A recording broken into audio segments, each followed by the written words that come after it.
하나님 말씀은 고린도전서 15장 9절에서 31절입니다.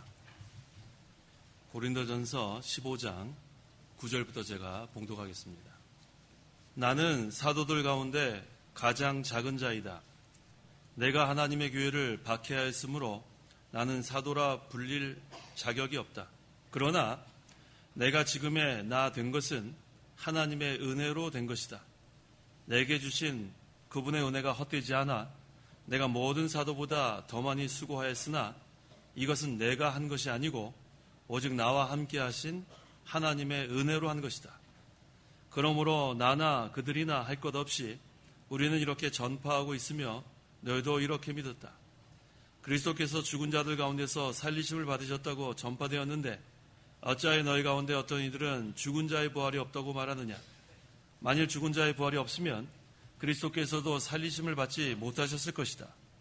만일 그리스도께서 살리심을 받지 못하셨으면 우리의 전파하는 것도 헛되고 너희의 믿음도 헛되며 우리는 하나님의 거짓 증인으로 드러날 것이다. 이는 우리가 하나님께서 그리스도를 살리셨다고 증언하였기 때문이다. 죽은 자들이 살아나지 못하면 하나님께서 그리스도를 살리지 않으셨을 것이다.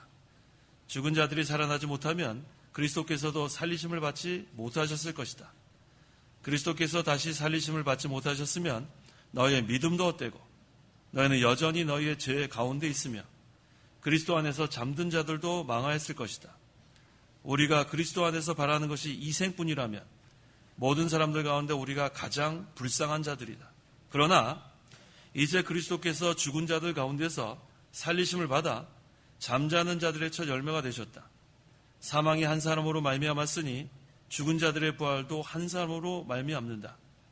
아담 안에서 모든 이가 죽은 것 같이 그리스도 안에서 모든 이가 살게 될 것이다. 그러나 각각 자기의 차례대로 될 것이니 먼저는 첫 열매인 그리스도이시고 그 다음은 그리스도께서 재림하실 때에 그분께 속한 자들이다.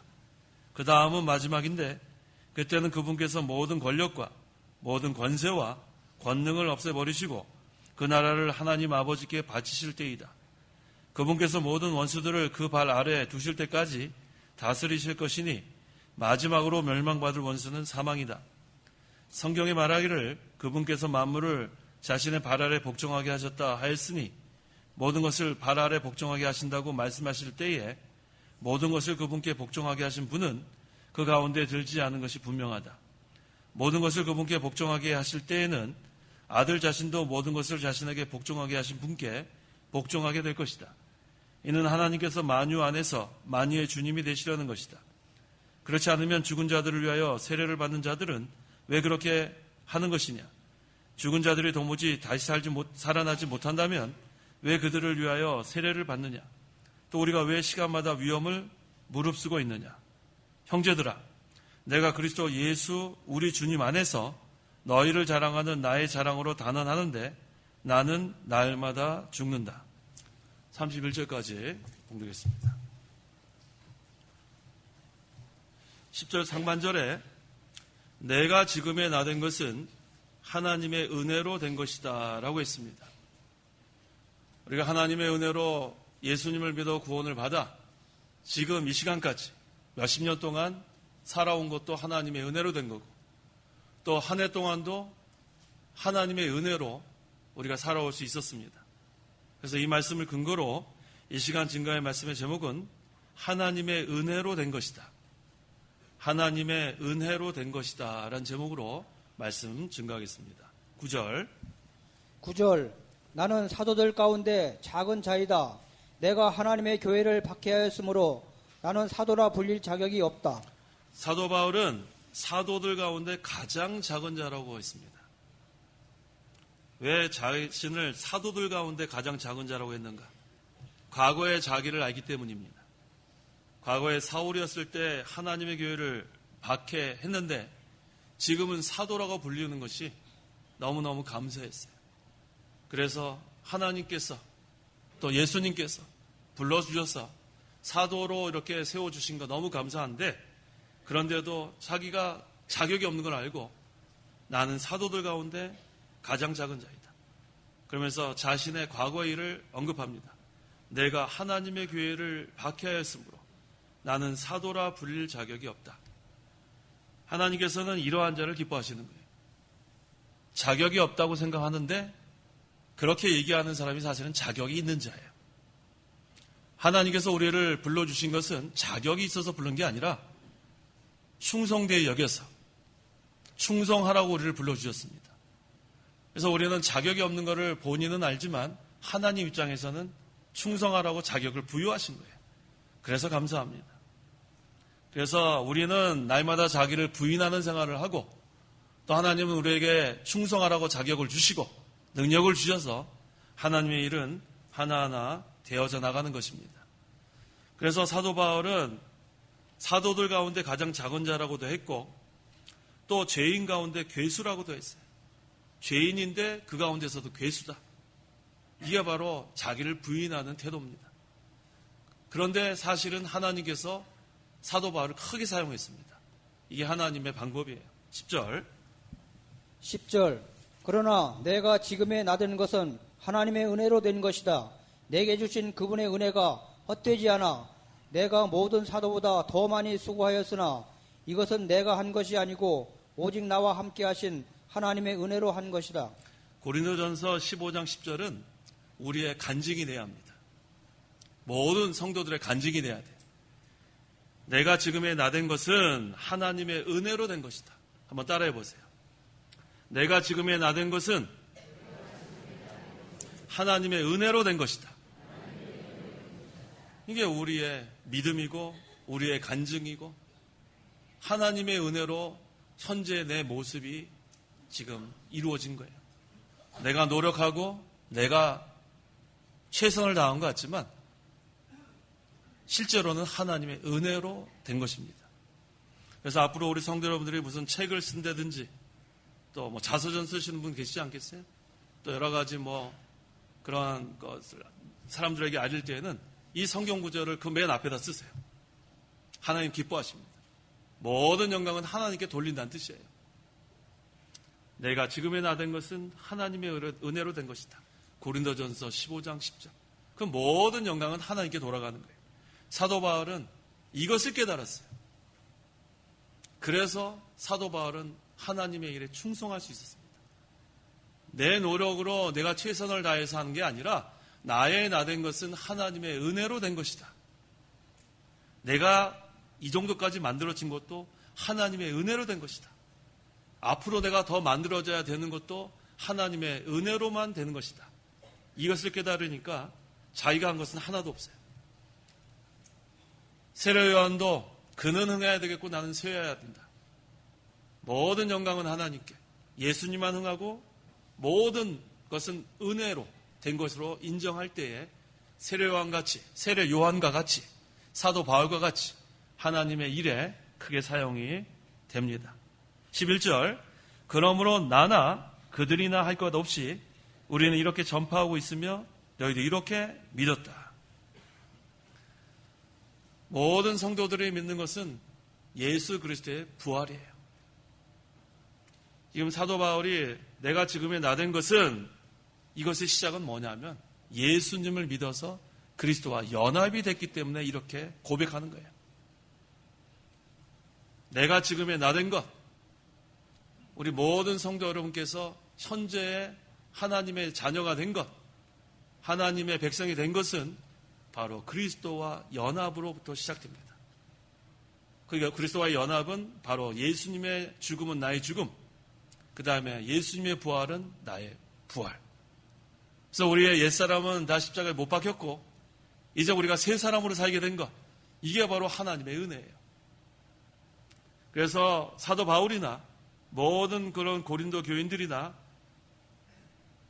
똑같이 믿는 거예요. 바로 그리스도의 부활을 믿고 그리스도의 부활을 전파하는 겁니다. 12절에 그리스도께서 죽은 자들 가운데서 살리심을 받으셨다고 전파되었는데 어찌하여 너희 가운데 어떤 이들은 죽은 자의 부활이 없다고 말하느냐. 사도 바울과 같이 또 고린도 교인들과 같이 예수 그리스도의 부활을 믿는 자들이 있는 반면에 그 당시에 믿지 않는 자들도 많았어요. 오늘날도 마찬가지입니다. 저나 성도 여러분들은 우린 예수 그리스도의 부활을 확실히 믿습니다. 그 다음에 이것을 전파합니다. 하지만 여전히 이것을 믿지 않는 사람들이 많이 있다는 거예요. 13절에 만일 죽은 자의 부활이 없으면 그리스도께서도 살리심을 받지 못하셨을 것이다 라고 했습니다. 죽은 자의 부활이 없으면 헛되다는 거예요. 그리스도의 부활이 없다면 헛되다는 겁니다. 14절 만일 그리스도께서 살리심을 받지 못하셨으면 우리의 전파하는 것도 헛되고 너희의 믿음도 헛되며. 자, 우리가 지금까지 예수 믿은 이후로 또 한 해 동안 우리는 복음을 전했습니다. 그런데 예수님의 부활이 없다면, 그리스도께서 살아나지 않았다면 모든 것이 다 헛된 거예요. 우리가 지금 수십 년 동안 믿음 생활을 해왔는데 예수님의 부활이 없으면 그건 헛된 믿음 생활입니다. 반면에 예수 그리스도의 부활이 있다면 그것은 가장 귀한 거예요. 수십 년 동안 우리가 믿음 생활한 것이 가장 귀한 겁니다. 그 기준이 뭐냐면 예수 그리스도의 부활이 있느냐 없느냐예요. 15절에서 16절. 15절 우리는 하나님의 거짓 증언으로 드러날 것이다. 이는 우리가 하나님께서 그리스도를 살리셨다고 증언하였기 때문이다. 죽은 자들이 살아나지 못하면 하나님께서 그리스도를 살리지 않으셨을 것이다. 죽은 자들이 살아나지 못하면 그리스도께서도 살리심을 받지 못하셨을 것이다. 예수 그리스도의 부활이 없다면, 죽은 자들의 부활이 없으면 사도 바울은 거짓 증인이 될 수밖에 없죠. 예수 그리스도의 부활이 없으면 저와 성도 여러분들은 거짓 증인들일 수밖에 없어요. 왜냐하면 사도 바울이 그리스도의 십자가와 부활만 전했어요. 다른 거 전하지 않았어요. 헬라 철학을 가르치는 것도 아니고 무슨 세상 지식 가르친 게 아니라 그저 십자가만 자랑하고 부활만 선포했는데, 만약에 부활이 없다면 그것이 다 헛된 거 아닙니까? 우리도 마찬가지죠. 우리도 지금까지 십자가와 부활만 전했어요. 다른 거 뭐 우리가 증거했습니까? 그런데 예수님의 부활이 없으면 그건 얼마나 헛된 일이겠습니까? 17절에 그리스도께서 다시 살리심을 받지 못하셨으면 너희의 믿음도 헛되고 너희는 여전히 너희의 죄 가운데 있으며 라고 했어요. 그리스도의 부활이 없으면 우리의 믿음도 헛되고 여전히 우리는 죄인으로서 지옥 갈 날만 기다리는 거예요. 그만큼 이 그리스도의 부활이 중요합니다. 기독교의 핵심은 그리스도의 부활이에요. 그리스도의 핵심은, 그러니까 기독교의 핵심은 그리스도의 부활. 세상에 많은 종교가 있지만 부활에 있는 종교는 이 기독교밖에 없어요. 그래서 오늘날 이 종교다원주의를 우리가 받아들이지 않는 거예요. 불교나 또 유교나 이슬람교나 힌두교나 그 외에 여러 오늘날 상당히 많은 종교가 있습니다. 그런데 오직 기독교에만 부활이 있어요. 아무리 우리가 찾아봐도 다시 살아났다고 하는 그러한 종교는 없습니다. 그래서 우리가 믿는 기독교만 생명이 있는 거예요. 그래서 우리의 믿음은 헛되지 않습니다. 예수 그리스도께서 살아나셨기 때문에 우리의 믿음은 산 믿음이에요. 생명 있는 믿음. 또 우리는 죄 가운데 있다가 이제는 의의 자리로 옮겨졌어요. 사망에서 생명으로 옮겨졌어요. 그것은 바로 예수 그리스도의 부활이 있기 때문에. 지금의 나된 것은 예수 그리스도의 부활이 있기 때문에 지금의 나된 거예요. 그래서 하나님의 은혜예요. 얼마나 감사합니까? 죽은 자의 부활이 없으면 정말로 우리는, 여기 다음에 불쌍한 자들이라고 나옵니다. 18절에 그리스도 안에서 잠든 자들도 망하였을 것이다. 19절에 우리가 그리스도 안에서 바라는 것이 이생뿐이라면 모든 사람들 가운데 우리가 가장 불쌍한 자들이다. 우리가 오랫동안 신앙생활을 했는데 주일이면 도시락 싸가지고 예배당에 와서 하루 종일 하나님께 예배하고 얼마나 우리가 시간을 많이 하나님 섬기는데 또 봉사하는데 사용했는데 만약에 이 세상이 다라면 그거 다 헛된 것이고 여러분들은 가장 불쌍한 자들이라는 거예요. 근데 중요한 것은 부활이 없다면이에요. 부활이 없다면. 그런데 부활이 있기 때문에 가장 행복한 자들이 된 거예요. 그리스도의 부활이 있기 때문에 가장 복받은 사람이 된 거예요. 이게 얼마나 감사합니까? 그래서 사도 바울은 그것을 여기서 강조하려고 계속해서 만일 없다면 사실은 이것을 반대로 얘기하면 있기 때문에 가장 행복한 자들이고 그리스도의 부활이 있기 때문에 가장 복받은 자들이라는 것을 강조하는 거예요. 그래서 우리가 이처럼 하나님 섬기게 된 거 그리스도의 부활이 있기 때문에 가능한 거예요. 지금의 나의 나 된 것은 하나님의 은혜로 된 것이다. 하나님의 능력으로 그리스도를 죽은 자 가운데서 살려놓았기 때문에 우리가 이제 이처럼 복받은 자들이 된 거예요. 이제 우리는 어떻게 살아야 되는가? 하나님의 은혜에 감사하며 사는 거예요. 감사하면서. 지금까지도 하나님의 도움으로 여기까지 왔다. 그래서 우리는 에벤에셀이라는 단어를 쓰지. 에벤에셀. 도움의 돌. 여기까지 우리를 도우셨다. 여기까지 하나님의 은혜로 온 거예요.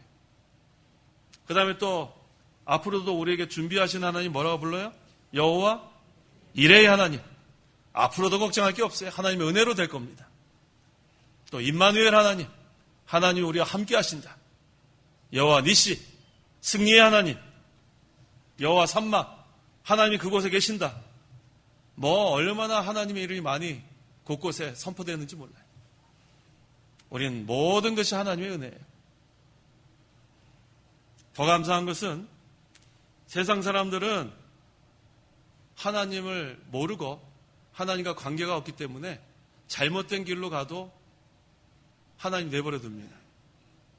하나님과 관계가 없기 때문에. 하지만 하나님은 우리의 아버지시기 때문에 우리가 잘못된 길로 가면 우리를 훈계하십니다. 이게 우리의 특권이에요.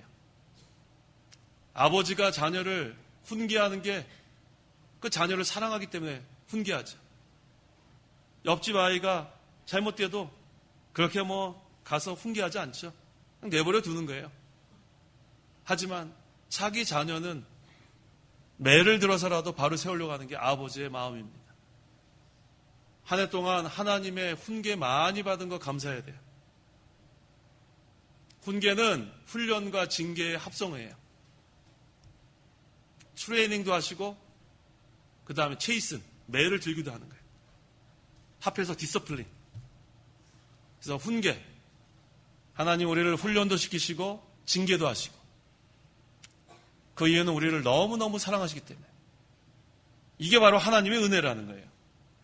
훈계받지 않는 것은 은혜 생활하지 못하는 거예요. 잘못된 길로 가는데도 하나님이 내버려 두는 건 하나님과 관계가 없는 거예요. 그래서 또 감사합니다. 하나님의 은혜는 우리가 예수 믿게 된 게 하나님의 은혜예요. 예수를 믿으면 그리스도와 연합이 되고 그리스도의 죽음이 내 죽음이 되고 그리스도의 부활이 내 부활이 됩니다. 20절. 20절. 그러나 이제 그리스도께서 죽은 자들 가운데서 살리심을 받아 잠자는 자들의 첫 열매가 되셨다. 그리스도와 연합이 된 성도는 이제 소망이 있어요. 어떤 소망이 있나? 부활의 소망이 있습니다. 첫 열매. 예수 그리스도의 부활은 죽은 성도들의 부활의 첫 열매입니다. 첫 열매는 부활의 원동력이고 부활의 표본이고 부활의 시작이에요. 예수님의 부활이 있기 때문에 예수님을 믿는 성도는 다 예수님과 연합이 되고 예수님이 죽으면 내 죽음이 되고 예수님의 부활은 내 부활이 되는 거예요. 그래서 우리 믿는 성도는 죽는 것을 사망이라 하지 않습니다. 잠자는 거라고 했어요. 잠자는 거. 우리 사랑하는 가족 중에 누가 먼저 세상을 떠나면 잠자는 거지 사망이 아니에요. 영원한 하늘나라 안식 누리면서 그 영혼이 이제는 예수님의 재림을 기다리고 있는 거예요. 그 다음에 깨어날 때가 있습니다. 이게 또 하나님의 은혜예요. 우리가 이렇게 부활의 소망을 갖고 있는 게 너무 감사한 거예요. 21절에서 22절. 21절 사망이 한 사람으로 말미암았으니 죽은 자들의 부활도 한 사람으로 말미암는다. 아담 안에서 모든 이가 죽은 것 같이 그리스도 안에서 모든 이가 살게 될 것이다. 사망이 한 사람으로 말미암았으니라고 했죠. 이 아담의 범죄입니다. 아담은 온 인류의 대표이기 때문에 아담이 범죄한 것은 온 인류가 범죄한 거예요. 죄가 세상에 들어오고 사망이 들어왔습니다. 범죄했기 때문에 그렇게 된 거예요. 죄가 들어오고 사망이 들어오고 그 다음에 아담 안에서 모든 이가 죽은 것 같이라고 했죠. 그래서 이 원죄는 모든 사람들에게 다 전가가 되어서 아담이 죽었기 때문에 모두 죽게 된 거예요. 근데 그 다음이 중요합니다. 그리스도 안에서 모든 이가 살게 될 것이다. 그 다음에 나오는 모든 이는 택한 백성. 앞에 있는 모든 이는 온 인류지만 그 다음에는 그리스도 안에서라고 그랬기 때문에 이것은 택한 백성. 신자들은 살게 된다는 거예요. 아담 때문에 모든 사람이 영도 죽게 되고 육도 죽게 되었어요. 영혼이 죽었다는 것은 하나님과 끊어졌다는 거예요. 이제 관계가 없다는 거예요. 원수가 되었다는 거예요. 그 다음에 육체도 죽게 되었어요. 하지만 예수님의 부활로 말미암아 모든 것이 해결됐습니다.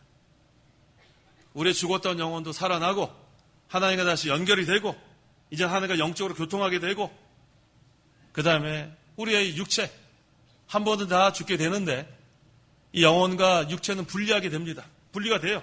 죽음이라는 것은 영혼과 이 몸이 분리되는 거예요. 그 다음에 이 신자의 영혼은 하늘나라 가 있고 그 다음에 예수님이 재림 때에 변화되는 거예요. 부활의 몸으로.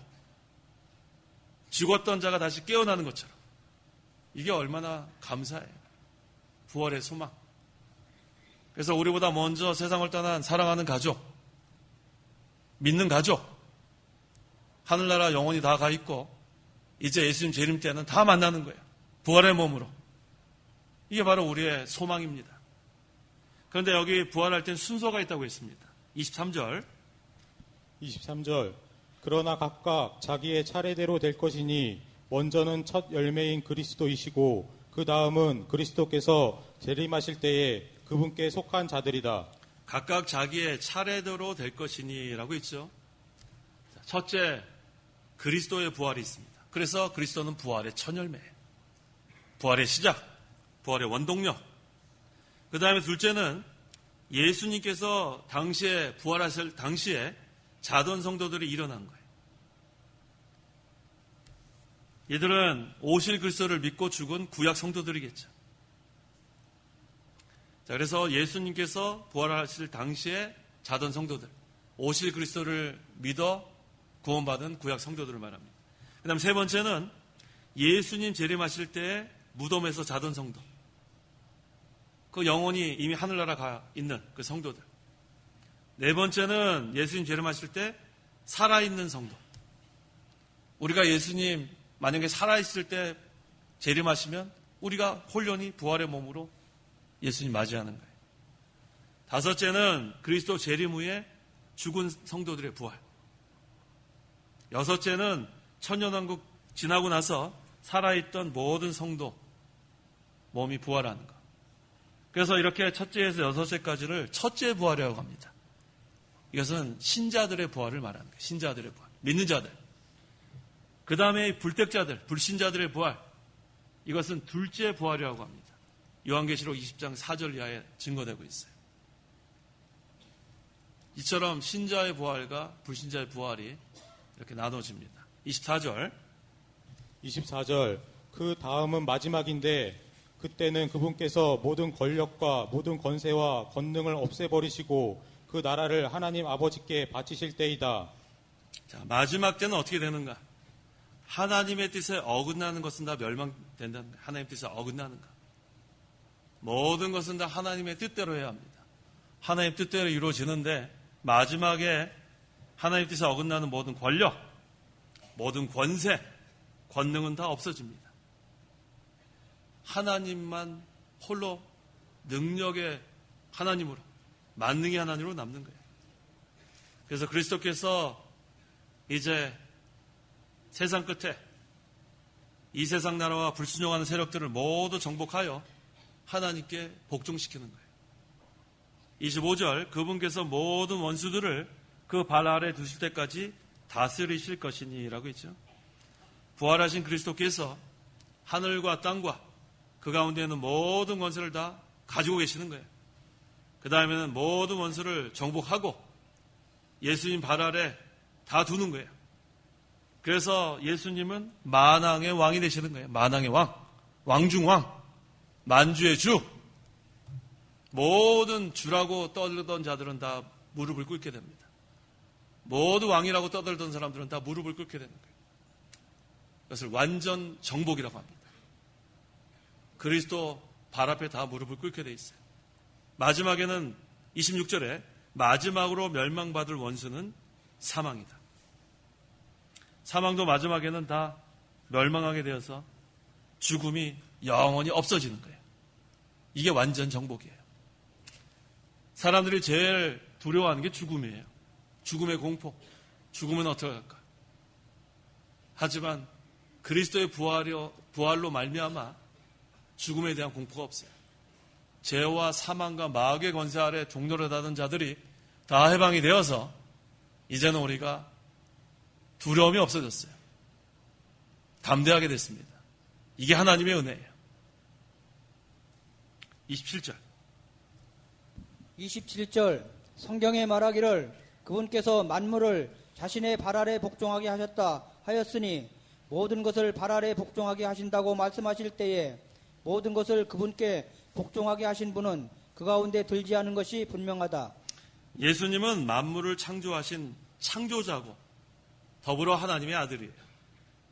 만물을 창조하신 분이 만물을 정복하시는 것은 확실합니다. 28절 모든 것을 그분께 복종하게 하실 때에는 아들 자신도 모든 것을 자신에게 복종하게 하신 분께 복종하게 될 것이다. 이는 하나님께서 만유 안에서 만유의 주님이 되시려는 것이다. 지금은 아직도 이 마귀가 역사하는 때입니다. 그래서 하나님의 뜻대로 모든 것이 이루어지는 가운데서도 마귀가 하나님이 허용하는 그 경계 안에서는 역사하고 있어요. 그래서 제일 한심한 사람들이 마귀의 종노릇 하는 사람들이 제일 한심한 사람들이에요. 모든 것이 하나님의 뜻대로 잘 이루어지고 있는데 그 가운데서 이 구원운동하고 하나님의 복음운동하는데 이 마귀가 지금 자기 때가 얼마 안 남았는데 그 몇 사람 속에 들어가가지고 그렇게 역사해가지고 방해를 놓고 손해를 주고 있습니다. 근데 그거 얼마 가지 않는다는 거예요. 모든 것이 그리스도께 완전히 복종될 때 그 마귀 종노릇 하는 것들도 다 멸망당하는 거예요. 잠시 동안만 하나님이 허용하시는 거예요. 허용하시는 거예요. 하나님의 통치, 하나님의 사랑, 이것이 충만한 가운데 모든 것이 정복이 된다고 했습니다. 아들 자신도 모든 것을 자신에게 복종하게 하시는 분께 복종하게 될 것이다. 모든 것이 그리스도를 통해서 하나님께 복종할 때에는 모든 것을 복종시키는 아들의 임무는 끝나는 거예요. 거기까지. 삼위일체 하나님은 사역이 이렇게 딱 구분이 되어 있어요. 모든 것이 다 복종하면 거기까지 임무를 다 마치신다고 했습니다. 29절 그렇지 않으면 죽은 자들을 위하여 세례를 받는 자들은 왜 그렇게 하는 것이냐? 죽은 자들이 도무지 다시 살아나지 못한다면 왜 그들을 위하여 세례를 받느냐? 여기 지금 본절에서 죽은 자들은 영원히 죽은 자들을 말하고 여기서 세례는 고난을 의미합니다. 누가복음 12장 50절. 50절 그러나 내가 받을 세례가 있으니 그 일이 이루어질 때까지 내가 얼마나 답답하겠느냐. 네, 여기 누가복음 12장 50절에서 그러나 내가 받을 세례가 있으니 그 일이 이루어질 때까지 내가 얼마나 답답하겠느냐. 여기서의 세례는 예수님께서 받으신 십자가의 고난을 가리키는 거예요. 예수님은 십자가의 고난으로서 구속을 성취시키셨는데 이 십자가의 고난을 누구를 위해서 당하셨냐 하면 모든 택한 백성들을 위해서 당하셨어요. 그래서 이 택한 백성들의 구속을 성취하실 책임이 예수님께 있기 때문에 내가 받을 세례라고 한 거예요. 다른 말로 하면 내가 받을 고난.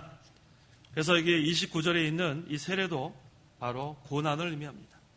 영원히 죽은 자들 구원하기 위해서 고난 받을 것을 증거하고 있습니다. 그래서 우리 모든 하나님의 종들은 이 영원히 이 죽은 불신자들 건져내려고 고난 당할 각오를 해야 돼요. 한 해 동안 우리가 이 불쌍한 영혼들을 건져내려고 얼마나 많은 고난을 했는가, 그걸 한번 우리가 한번 생각해 봐야 돼요. 오늘 12월 31일, 이제 뭐 몇 시간 안 남았어요. 이제 한 12시간 12분 남았어요.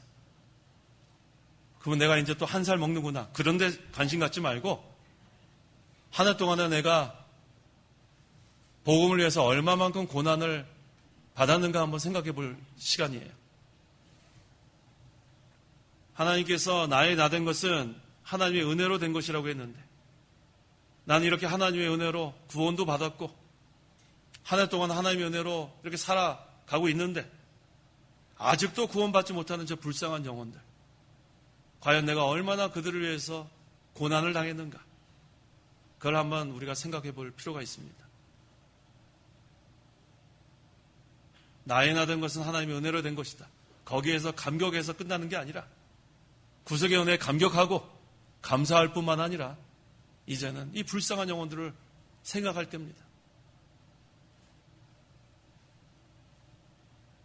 우리가 믿음 생활한 것도 가장 귀한 것이고 또 복음 전하다가 핍박당하고 우리가 고난당하는 것도 귀한 거예요. 30절에 또 우리가 왜 시간마다 위험을 무릅쓰고 있느냐. 왜 위험을 무릅쓰는가? 그리스도의 부활이 있기 때문에. 다른 말로 하면 왜 고난을 당하느냐? 그리스도의 부활이 있기 때문에. 우리는 그리스도의 부활을 전하는 자들이에요. 나의 나 된 것은 하나님의 은혜로 된 것이다. 그리스도의 부활이 있기 때문에 우리는 이제는 위험도 무릅쓰고 고난도 무릅쓰고 복음을 전하는 거예요. 그리스도의 부활이 있기 때문에 우리의 믿음 생활은 가장 귀합니다. 그래서 주님 안에서 수고하는 것은 헛된 것이 하나도 없어요. 그리스도의 부활이 있기 때문에. 31절, 형제들아 내가 그리스도 예수 우리 주님 안에서 너희를 자랑하는 나의 자랑으로 단언하는데 나는 날마다 죽는다. 한번 따라해 보세요. 나는 날마다 죽는다. 성도는 죽어야 삽니다. 참 이게 역설적이죠? 나는 날마다 죽는다. 다른 말로 하면 나는 날마다 산다는 거예요. 내가 죽어야 내가 사는 거예요.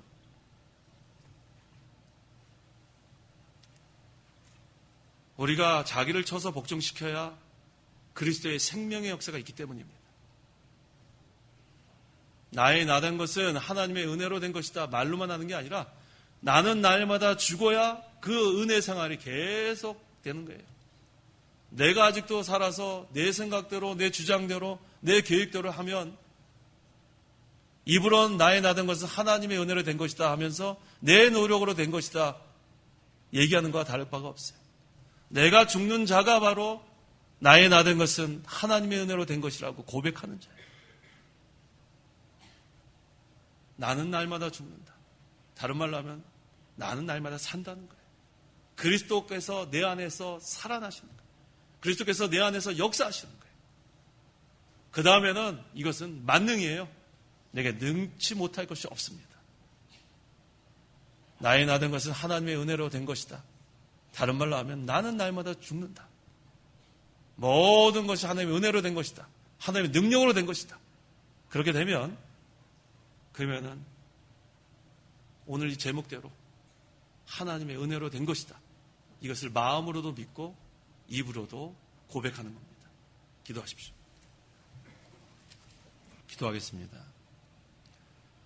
하나님 아버지 감사합니다. 죄와 사망과 마귀의 권세에서 종노릇하다가 멸망당할 죄인이었지만 하나님의 은혜로 구원받게 된 거 너무 감사합니다. 사도 바울이 나의 나 된 것은 하나님의 은혜로 된 것이다 고백했는데 이것이 우리의 고백입니다. 하나님의 은혜가 없으면 우리가 아무것도 할 수 없었는데 하나님의 은혜로 큰 사망에서 건져주셨고 어려움에서도 건져주시고 계시고 또 앞으로도 건져주실 것을 믿습니다. 하나님의 만능으로 교회를 세우시고 교회를 보호하신 하나님 감사합니다. 이제 우리는 이 복음을 위해서 고난받기를 원합니다. 예수님께서 복음 때문에 우리를 구원하기 위해서 고난받으셨는데 이제 우리가 예수 믿어 그리스도와 연합된 우리 모든 성도들이 그리스도의 죽음이 내 죽음이 되고 그리스도의 부활이 내 부활이 되었듯이 예수님의 고난이 내 고난이 되어서 남은 생을 복음 운동을 위해서 진리 운동을 위해서 고난받기를 원합니다. 하나님이 능력 주셔서 이 사명 잘 감당할 수 있도록 도와주시옵소서. 나는 날마다 죽는다. 자기를 쳐서 복종시키고 욕심을 쳐서 복종시키고 주장하는 것, 생각하는 것, 자기의 계획대로 하는 것이 아니라 모든 것을 하나님의 뜻에 순종하는 생활, 말씀에 순종하는 생활을 통해서 하나님의 뜻이 온전히 이루어질 수 있도록 우리 교회를 붙들어 주시고 우리 성도들의 가정을 붙들어 주시고 우리 한 사람 한 사람을 붙들어 주시옵소서. 예수님의 이름으로 기도하옵나이다. 아멘. 찬송가 1장.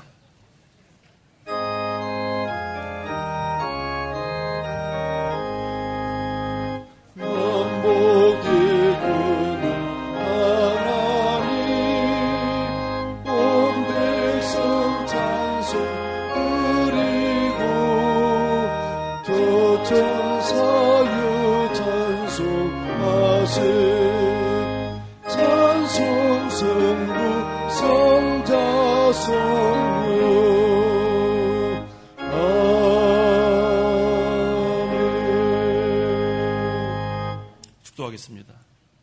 주 예수 그리스도의 은혜와 하나님의 사랑과 성령의 교통하심이 이 시간 하나님께 나와 예배하는 온 성도와 함께 있을지어다.